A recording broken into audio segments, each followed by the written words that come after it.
Once, a great man named Chatterdas Ji lived in the service of his Gurudev.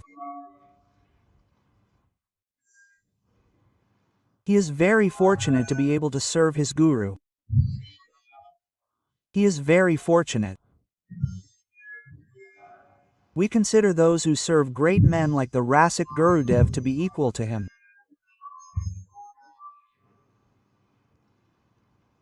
We will bow at the feet of the Gurudev later. Mentally, we first bow to those who are devoted to the service of the Guru. And when they come near for some service, we gaze at their feet with our eyes and bow repeatedly at their feet. Why? Because this is the service of our Guru's feet. Worshipping his feet brings even greater benefits than worshipping the Guru. The Harivansh worshipper always serves his feet. If one teaches the religion of Harivansh, then he is greater than my Lord. So, Shri Chatterdas Ji lived in the service of his Gurudev. It is a great fortune to have the privilege of obeying his Gurudev's orders. What is the glory of the virtue of those whom the Gurudev commands, do this? What is the good fortune? What is the good fortune of those who have received Gurudev's orders? He was named Koji Ji. Chatterdas Ji was also named Koji Ji. He was serving Gurudev Ji. Just as Gurudev Ji was urinating, he stood with water. He was standing there to serve Gurudev Ji, as if he was washing his hands and sipping water, as if he were to do anything. Gurudev Ji sat nearby while he was urinating. The huge peepal tree was far away, so the wind had blown its fruits, leaves, and seeds. After urinating, he started laughing, and while laughing, he washed his hands and sipped water.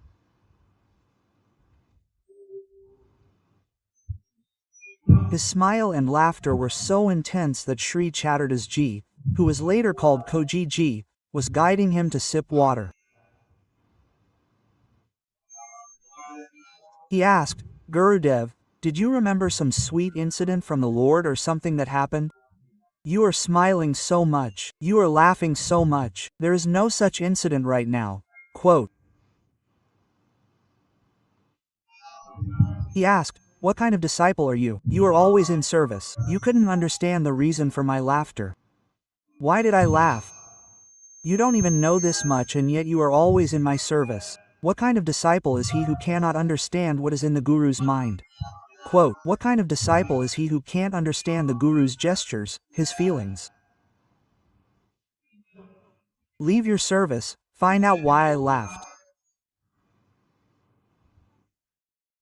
Now tell me, serving your Guru is very difficult, very difficult.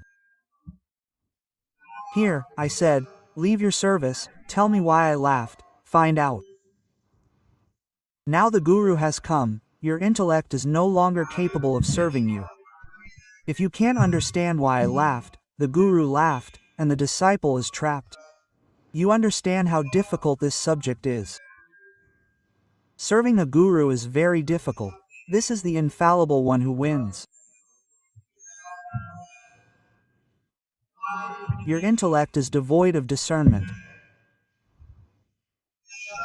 You should never come to us until you find out the reason for our laughter.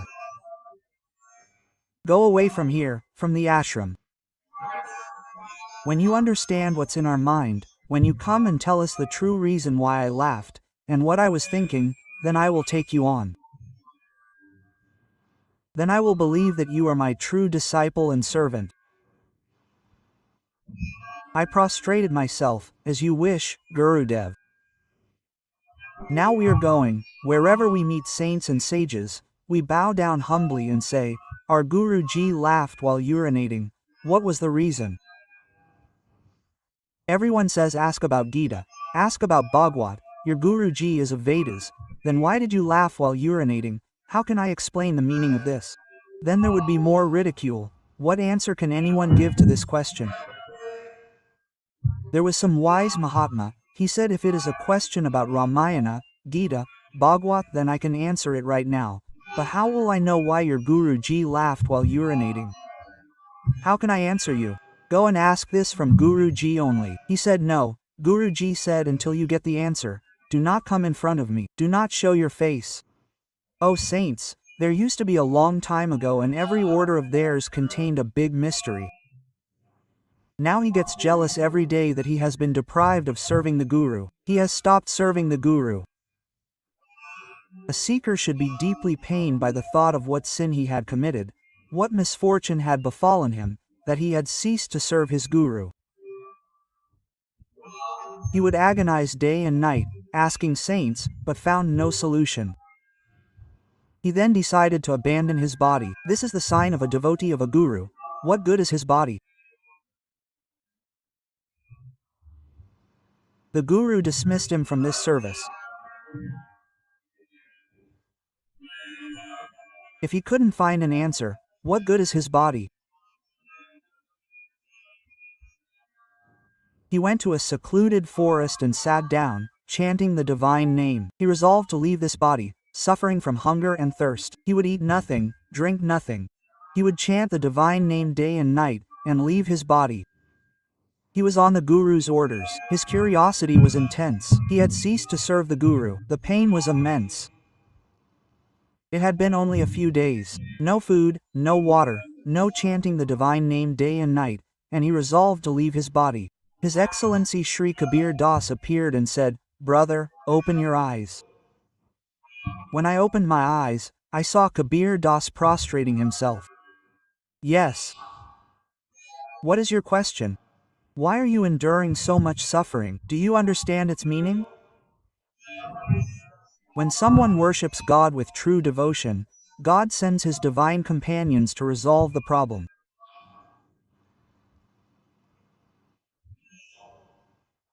Listen, when your Guru was urinating, a peepal tree was floating in his urine.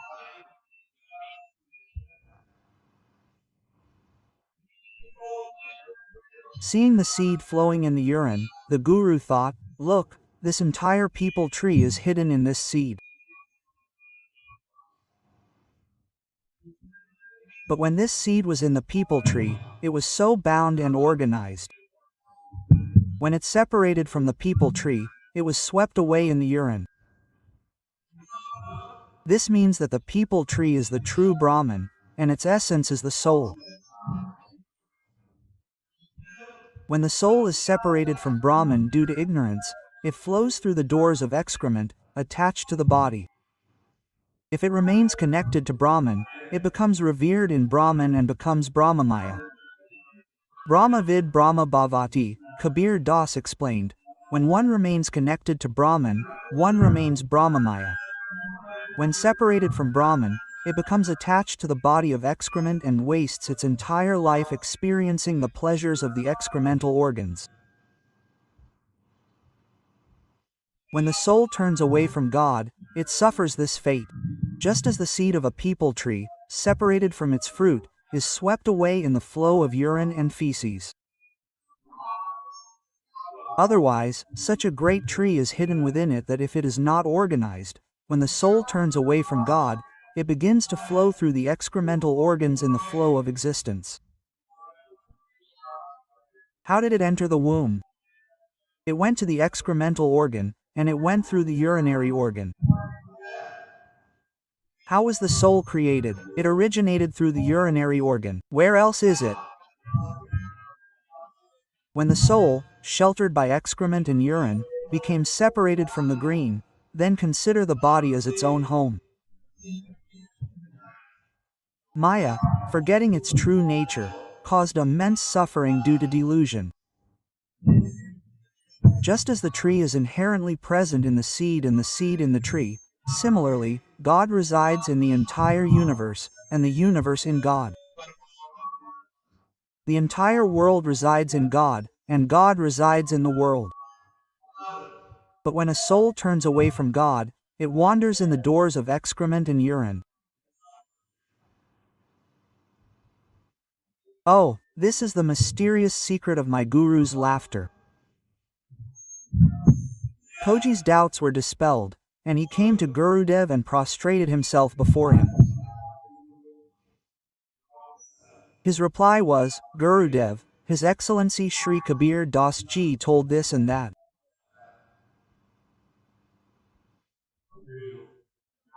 Gurudev smiled again and said, this one question has made you a siddha, because the sight of a siddha great man makes one a siddha.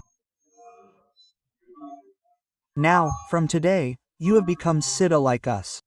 From today, you will know everything in our minds. It is possible for every siddha to know the thoughts of a disciple, but to know the thoughts of your guru is a very big thing. Quote,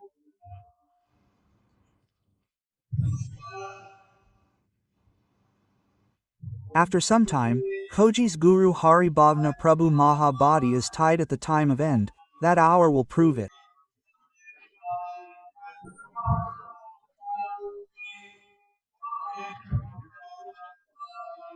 When the Lord awakens, know this. This is what the Penbaji has a big worry in mind. It is not a time to give up the body, it comes back again. Wow, look at that tree, believe it or not, the mango was ripe, then it was broken into pieces, the small one got lost in the middle of an animal, so wake up, know this world. Koji's great glory was revealed, he was a devotee of the Guru. Till today, if anyone has received special blessings anywhere, it is because of the power of Gurudev. When Koji's Gurudev's last moments came, he was engrossed in divine contemplation. He tied a bell and said, when I attain salvation, the bell will ring. When I meet God, the bell will ring. Quote. He told his disciples, the bell will ring on its own. When I leave my body, I will attain God. Quote. But to their surprise, the Guru's body was gone, but the bell did not ring. All the other disciples became very worried, wondering if the Guru had not attained salvation. The Guru had said that when I attain salvation, I will attain God as soon as I leave my body, the bell will ring, but the bell did not ring, and the Guru's words were the ultimate truth, meaning the Guru had not attained God. He had gone on a tour. When Koji returned some time later, there was great indifference among the community and disciples, and Koji asked, why hasn't the Guru attained salvation? The Guru is the embodiment of Brahma himself, he said. He had installed a bell that would ring when he left his body and attained God. If the bell didn't ring, then the Guru's words couldn't be false. This means the Guru hadn't attained salvation. Quote. Koji said, where did the Guru leave his body? He asked. Tell me, he was lying here. He said, he lay down. He lay down. When he looked in front, there was a ripe mango on top. He said, pluck this mango. He plucked the mango, and when he cut open a worm, a small insect emerged. The worm disappeared. The bell rang. The worm disappeared, and the bell rang on its own. It's quite strange.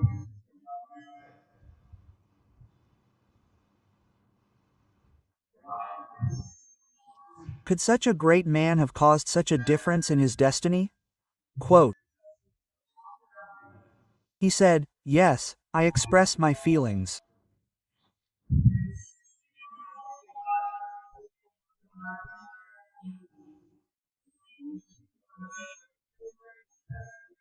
The disciple's mind is not capable of doing anything. Why did the Guru's power diminish? Listen to this. The mind's progress will be ruined somewhere, and the story is told to Tersamai. There are two types of this. First, the disciple whose progress will be ruined for his Guru. But two meanings have been expressed in this.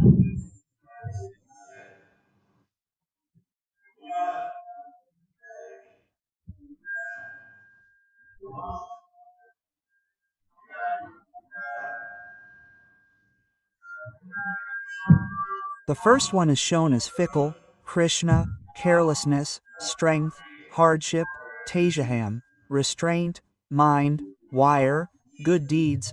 This mind is very fickle, has a strong nature, is very powerful, Controlling it is like stopping a storm. It is very difficult to control the mind. They say, someone can uproot the Sumer mountain, it is 4 lakh yojanas, but the mind cannot be controlled.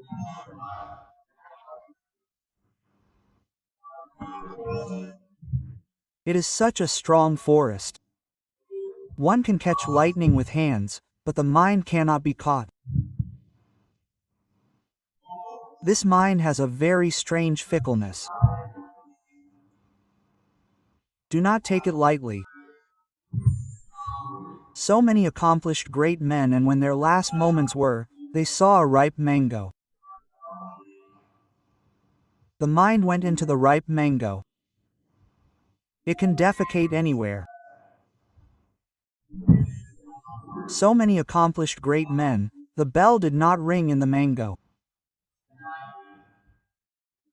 This was unusual for ordinary people, as the mind was drawn to the mango. However, a Vaishnav's mind doesn't indulge in self-indulgence. Whenever he sees anything beautiful, he immediately meditates on God, thinking, I am unable to do this, my body is about to leave. This mango from our garden was very beautiful. I thought I would offer it to you. Quote, he died in this thought. To fulfill his last wish, God took the form of an insect and came to get the mango, but he couldn't meet God. When he pierced the mango and the Lord disappeared, he then met Koji, and the bell rang. The inner secret of this was revealed, and it was revealed that the mind is very fickle. A devotee seeking divine realization must remain vigilant to the end, as his mind's inclinations must be entangled anywhere. They can get entangled at any moment. Secondly, one whose nature has become to see God in everything and everyone, surrendering to God, cannot suffer misfortune. Thirdly, one who lives in the shelter of a Gurudev and follows his orders. Let me tell you the truth. The Guru makes him more glorious than himself. Understand from this incident that if Gurudev gave Koji permission, he made his disciple the supreme siddha of all siddhas. Therefore, one should dedicate one's entire life to the command of one's Gurudev, constantly concentrate one's mind on the name and form of Priyal, and attain God in this very life.